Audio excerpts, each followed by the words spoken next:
사도행전 2장 42절 43절 43절 다 같이 함께 읽겠습니다.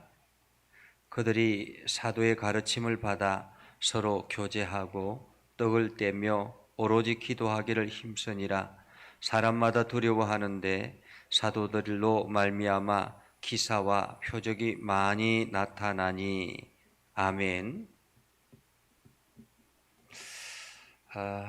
우리가 지난주에 함께 이 본문의 말씀을 가지고 말씀을 우리가 꿈꿔야 될 교회, 말씀이 살아있는 교회라는 제목으로 하나님의 말씀을 함께 나누었습니다.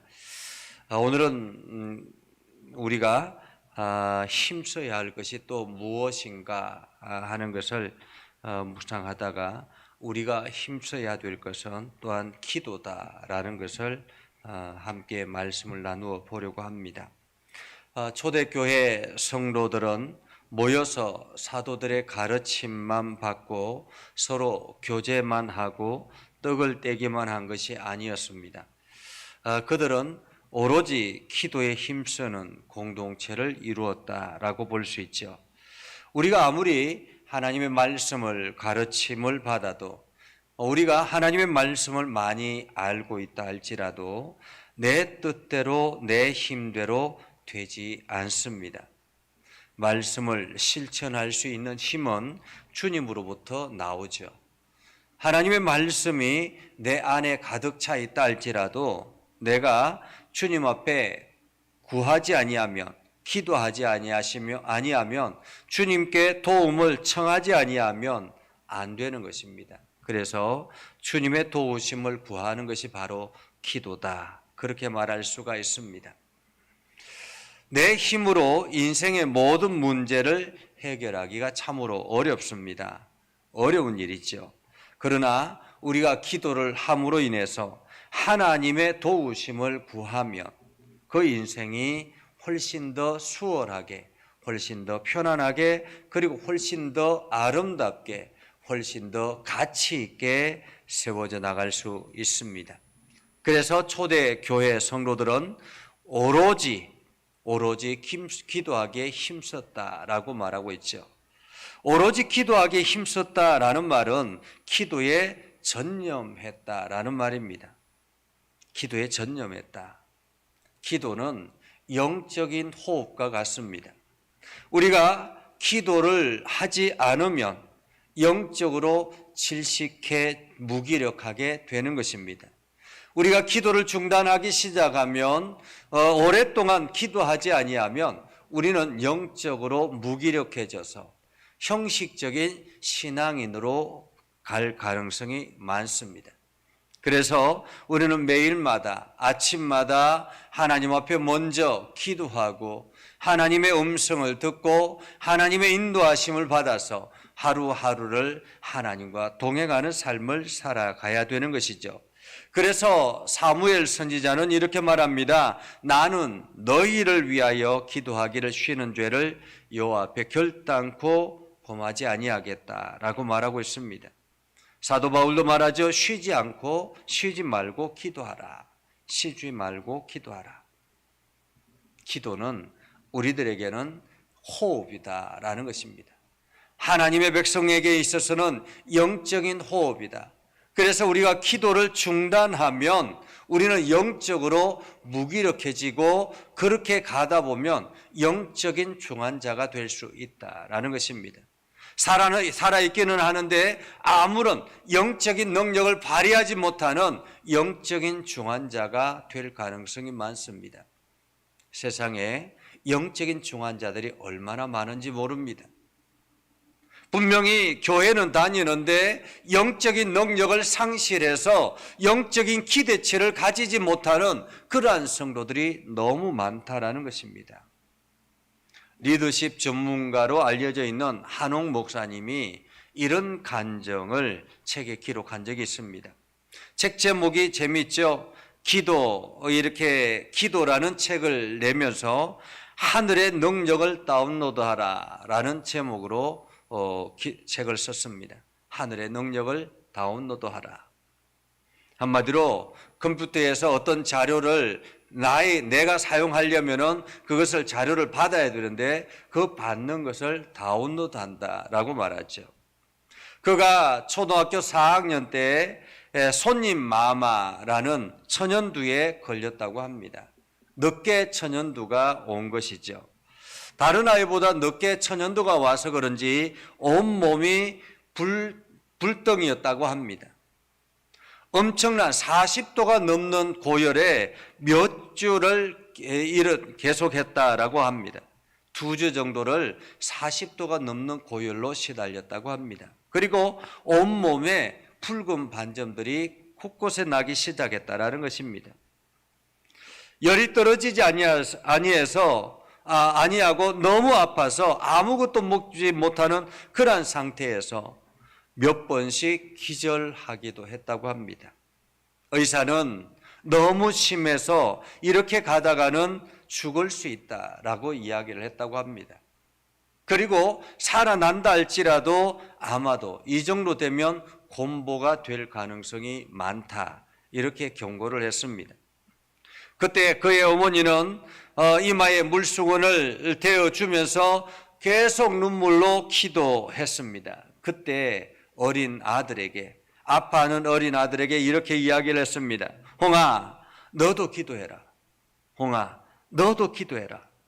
살려달라고 하나님께 기도해라. 내가 기도해야 엄마 기도와 합쳐져서 살아날 수 있어. 가끔씩요, 목회자가 성도들을 위해서 기도할 때가 있습니다. 이런 어려움이 있어서 기도를 해달라라고 요청을 해서 간절하게 기도를 합니다. 그런데 때로는 목회자가 간절하게 기도하다가 기도에 맥이 빠지는 경우들이 있습니다. 어떤 경우인지 아십니까? 정작 본인은 기도하지 않는 거예요. 정작 본인은 기도하지 않는 거예요. 우리 딸을 위해서 기도해 주십시오라고 이야기했으면 본인이 목회자보다 더 간절하게 기도해야 되잖아요. 우리 아들을 위해서 기도해 주십시오라고 했으면 본인이 더 하나님 앞에 기도하고 매달려야 되지 않겠습니까? 그런데 정작 본인은 기도하러 나오지 않는 거예요. 본인은. 그럴 때마다 맥이 빠져서 기도의 힘이 빠져나가는 것을 경험할 때가 많이 있습니다. 오늘 한홍 목사님, 그 어머니가 그 아들에게, 고통당하고 있는 그 아들에게 이야기를 했습니다. 홍아, 너도 기도해라. 너도 기도해라.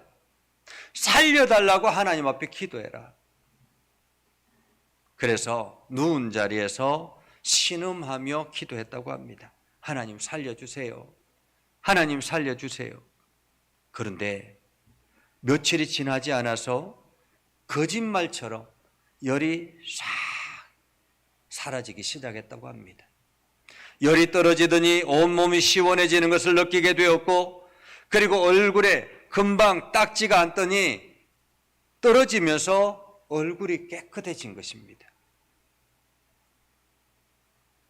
그때 그는 처음으로 예수님의 손길을 느낄 수가 있었고, 그때부터 하나님의 응답하심을 한 번도 의심해 본 적이 없었다고 합니다. 그러면서 그는 크리스찬에게는 성공과 실패, 아니 어떤 사월이 걸려있는 문제를 알지라도 기도하기 시작하면 반드시 성공한다라고 말합니다. 기도하기 시작하면. 능력도 있어야 하지요. 지혜도 있어야 하지요. 여러 가지 다른 환경의 조건들도 있어야 되지요. 그러나 어느 것보다 더 중요한 것은 바로 기도라는 것입니다. 기도는 능력을 어떤 한계점에서 더 끌어올릴 수 있는, 능력의 한계를 극복할 수 있는 것이 바로 기도라는 것입니다. 사람의 지혜, 사람의 능력, 이것은 한계점에 도달하면 아무런 힘을 발휘하지 못할 때가 있습니다. 그래서 나는 아무것도 할 수 없어요 라고 할 때가 있습니다. 그런데요, 우리가 기도하기 시작하며 기도는 그 한계점을 넘어가게 한다라는 것입니다. 그래서 기도야말로 가장 연약한 사람을 가장 위대한 거인으로 만드는 능력이라는 것입니다. 이것이 바로 하나님의 반전이라고 말할 수가 있는 것이죠. 우리도 마지막 때 영적 싸움에서 승리하기 위해서는 공격력의 무기인 성령의 검, 정말로 중요하죠. 하나님의 말씀 너무너무 중요합니다. 그러나 이 성령의 검이나 하나님의 말씀을 더 위대하게 만드는 것이 바로 기도라는 것입니다. 기도. 모든 기도와 강구로 하되 항상 성령 안에서 기도하고 이를 위해서 깨어 구하기를 항상 힘쓰며 여러 성도를 위해서 기도하라라고 사도 바울은 말하지 않습니까? 여러분, 기도는 시간이 나면 하고 어려운 일이 닥치면 하는 것이 아닙니다. 바쁘기 때문에 하고 시험에 들지 않게 하기 위해서 기도하는 것입니다. 바쁘기 때문에 기도하고, 바빠서 기도 못한다라는 것은 어리석은 것입니다. 바빠서 기도 못하는 것은 자기 힘으로 인생을 살아간다라는 의미입니다. 바쁘다라는 것은 일들이 많다라는 거죠. 그 일들, 수많은 일들 가운데 하나님의 은혜와 하나님의 돌보심이 필요하지 않는 것이 어디에 있겠습니까?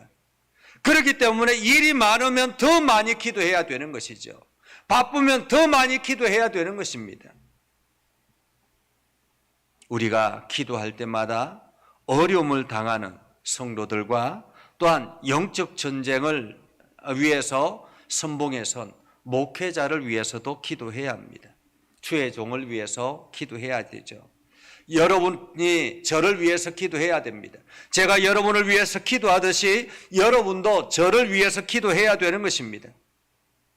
그래서 오늘 사도행전에 보면 사도행전 2장 43절에 이렇게 기도하고 있습니다. 사람마다 두려워하는데 사도들로 말미암아 기사와 표적이 많이 나타나더니 이렇게 말하고 있습니다.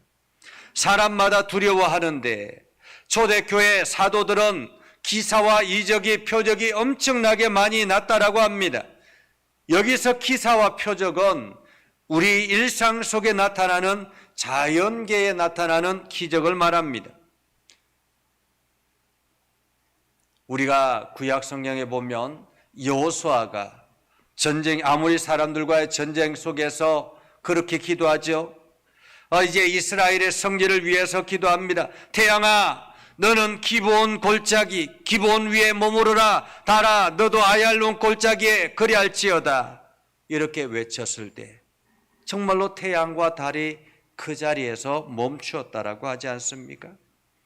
그래서 아무리 사람들을 완전히 무찔렀다라고 합니다. 히스기야 왕이 병이 들었을 때를 기억하십니까?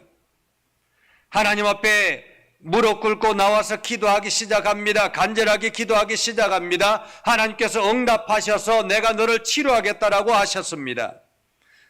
그래서 15년을 더 연장시켜 주겠다라고 말씀하셨습니다. 그런데 히스기야가 내가 어떻게 믿겠습니까?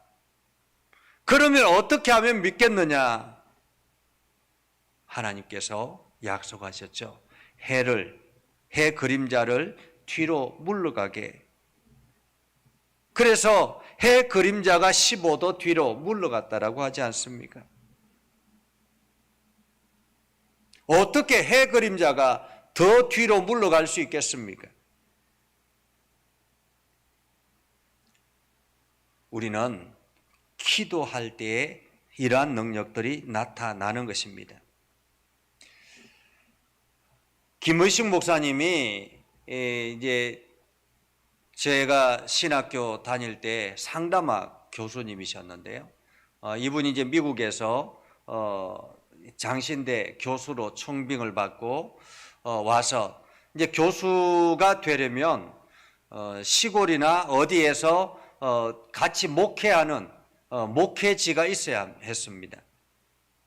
그래서 이 목사님이 시골의 한 교회를 맡아서 3년 동안 목회를 하는데, 이제 평일에는 학교에 와서 가르치고, 그리고 이제 주말에 내려가서 설교를 하시고 그렇게 했다라는 거죠. 어느 날 여름이 되었는데 엄청난 태풍이 몰려와서 그 시골 그 논이 완전히 다 잠겼다고 합니다. 그래서 물에 완전히 잠겨서 더 이상 이게 어려움에 처했다라는 거죠. 그렇게 해서 이제 태풍이 지나가고 벼가 다 완전히 들어 누워 가지고는 이게 굉장히 힘들었다고 합니다. 그런데 엎친 데 겹친 격으로 태풍이 하나 더 올라온 거예요. 곧이어서 태풍이 더 몰려와서 이제는 일본을 지나서 제주도를 거쳐서 다시 한반도를 강타할 거라고 이 예보가 일어났습니다. 한 번 더 태풍이 지나가면 그의 농사는 완전히 망치는 것입니다. 한번 물에 젖은 것도 지금 쓰러져서 힘이 드는데 거기서 한 번 더 지나가 버리면 완전히 망치는 것이죠. 그때 교인들이 함께 나와서 기도하기 시작했다고 합니다.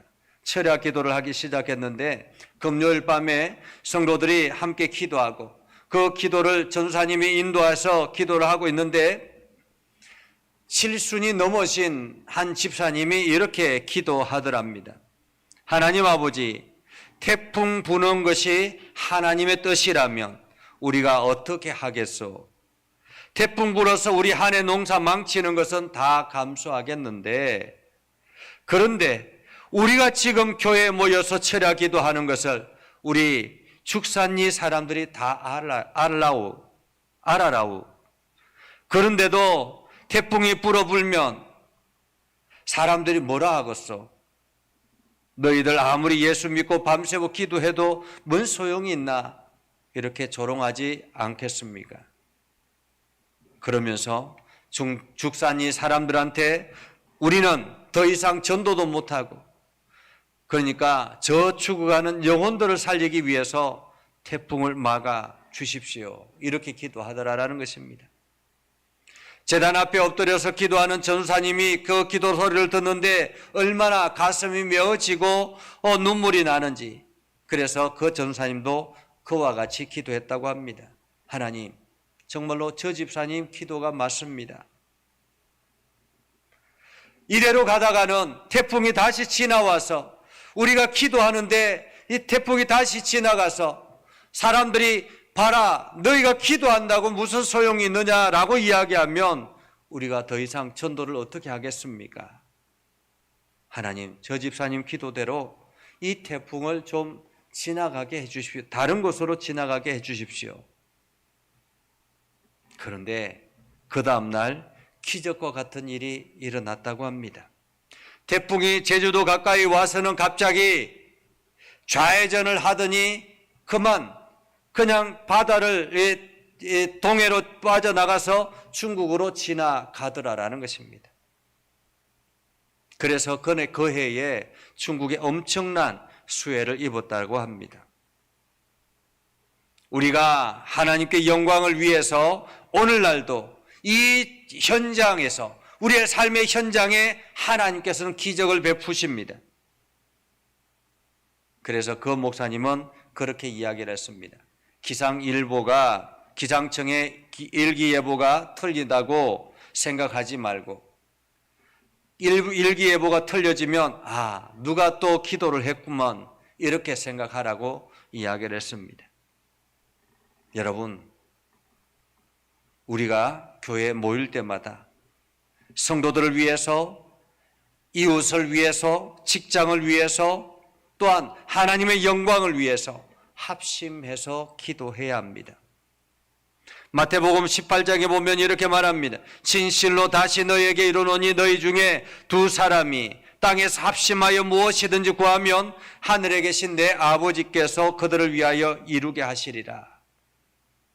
우리가 합심하여 기도할 때 하나님께서는 이 땅 가운데 역사하여 주실 것입니다. 초대교회에 표적이 많이 나타났다고 합니다.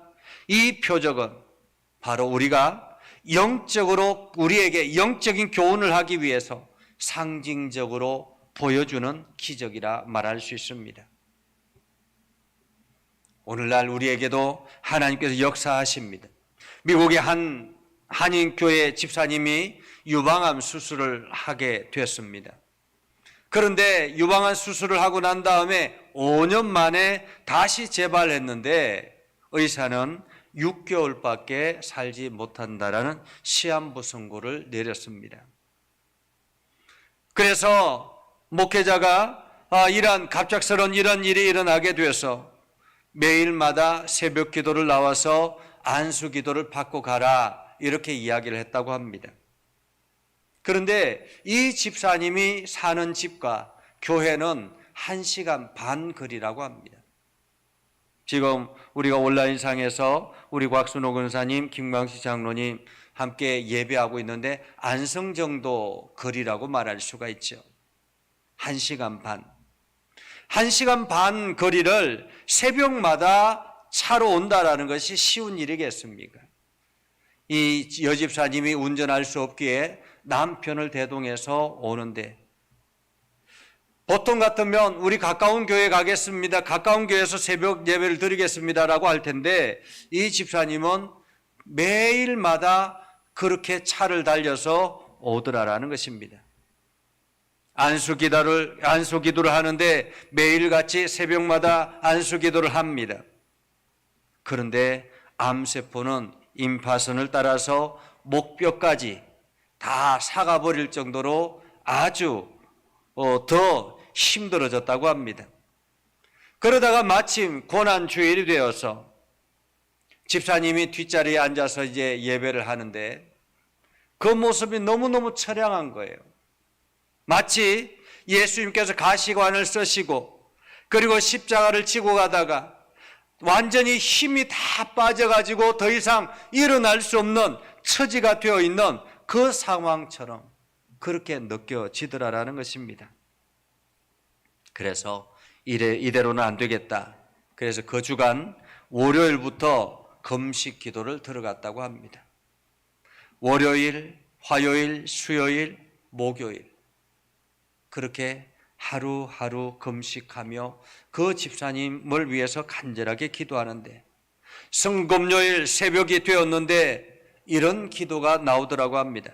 하나님 아버지, 회개한 심령을 주님께서 영접해 주신다고 하셨는데 저 집사님이 이대로 떠나간다면 제가 어떻게 설교하겠습니까?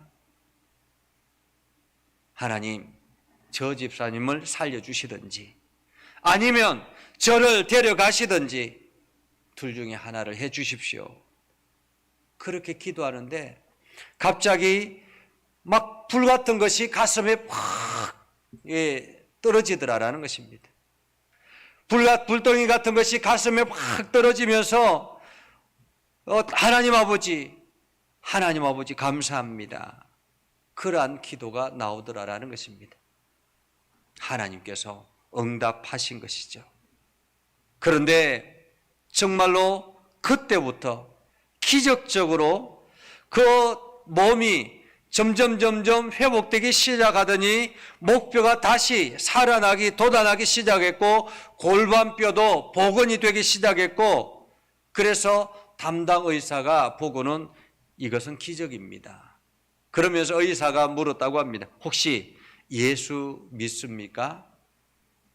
그래서 예수 믿는다 그러니까 이것은 주님의 기적이 아니면 있을 수 없는 일입니다. 이렇게 이야기를 하더라라는 것입니다. 오늘 우리는 어떠한 절망의 상황 속에서라도 낙심하지 말고 하나님의 뜻을 구하면 힘써 기도하면 하나님께서는 반드시 우리의 기도를 들으시고 응답하실 것입니다. 시한부 인생도 다시 이렇게 세워주시는데 오늘 우리가 하나님의 일들을 감당하기 위해서 왜 우리의 기도를 듣지 않으시겠습니까? 여러분, 우리는 기도해야 합니다. 기도해야 할 제목이 얼마나 많이 있습니까? 우리뿐만 아니라 우리 주변 사람들의 질병, 병으로 고통당하는 사람들, 경제적인 어려움을 처한 사람들, 마음의 깊은 상처를 입고 있는 성도들, 가정에 이루 말할 수 없는 불행을 경험하고 있는 성도들, 우리 주변에 이러한 사람들이 얼마나 많이 있습니까? 너희 중에 고난 당하는 자가 있느냐? 그는 기도할 것이요. 절구하는 자가 있느냐? 그는 찬송할지니라. 너희 중에 병든 자가 있느냐? 그는 교회의 장로를 청할 것이요. 그들은 주의 이름으로 기름을 바르며 그를 위하여 기도할지니라. 라고 사도 바울은 야고보서를 통해서 우리들에게 말씀하고 있습니다. 고난 당하는 형제, 자매들을 위해서 기도해야 합니다. 요즘은 손을 잡고 기도할 수가 없어서 그렇게 손잡고 기도해주고 같이 모여서 합심해서 기도해줄 수 없지만은, 그러나 떨어져 있다 할지라도 간절하게 하나님 앞에 기도하기 시작하면 기도의 영적인 모임이 일어나게 되는 것입니다. 그러면 그 기도를 통해서 형제의 사랑이 느껴지기 시작하고 가슴이 뜨거워지기 시작하는 거죠. 인간의 힘으로 할 수 없는 것은 하나님께서 행하시는 것입니다. 그것을 우리는 기적이라고 말하죠. 이 기적은 기도를 통해서 일어나는 것입니다. 아무리 어려운 일을 당해도 오히려 믿음으로 나아가면, 합심해서 기도하기 시작하면 이러한 기적의 역사가 일어나는 것입니다. 오늘 여러분들이 이러한 기적의 역사를 경험하고 더 깊이 하나님의 은혜 안에 거할 수 있기를 주님의 이름으로 축복합니다. 우리 곽순호 권사님, 하나님의 뜻 안에서 계획하며 그 뜻을 이루어가는 삶이 되게 하옵소서 하고 함께 참여해 주셨습니다. 기도하겠습니다. 거룩하신 아버지 하나님, 은혜를 감사합니다. 오늘도 하나님의 말씀 앞에 거하게 하시고 하나님의 사랑 가운데 거하게 해주심을 감사드립니다. 우리가 날마다 주의 영광을 드러내게 하시고 복음에 합당한 열매를 맺으며 주의 나라, 주의 뜻을 이루게 하여 주시옵소서. 우리가 행하는 모든 일들 가운데서 주님의 능력을 경험함으로 새 힘을 얻게 하여 주시옵소서. 믿음의 성도들이 기도하게 하시고 그 기도를 들어 응답하셔서 날마다 저들이 힘을 얻고 나아가게 하옵소서. 육신의 연약한 이들, 또한 여러 환경적으로 어려운 이들 하나님께서 강하게 붙잡아 주시고 새 힘을 얻게 하여 주시옵소서. 예수님의 이름으로 기도드리옵나이다. 아멘. 이제는 우리 구주 예수 그리스도의 은혜와 하나님 아버지 극진하신 사랑과 성령님의 감화 감동, 역사, 위로, 교통하심의 은혜가 오늘도 주님의 말씀 안에 있는 믿음의 성도들 위해 하는 모든 일들 위해 영원토록 함께 하옵시기를 간절히 축원하옵나이다. 아멘.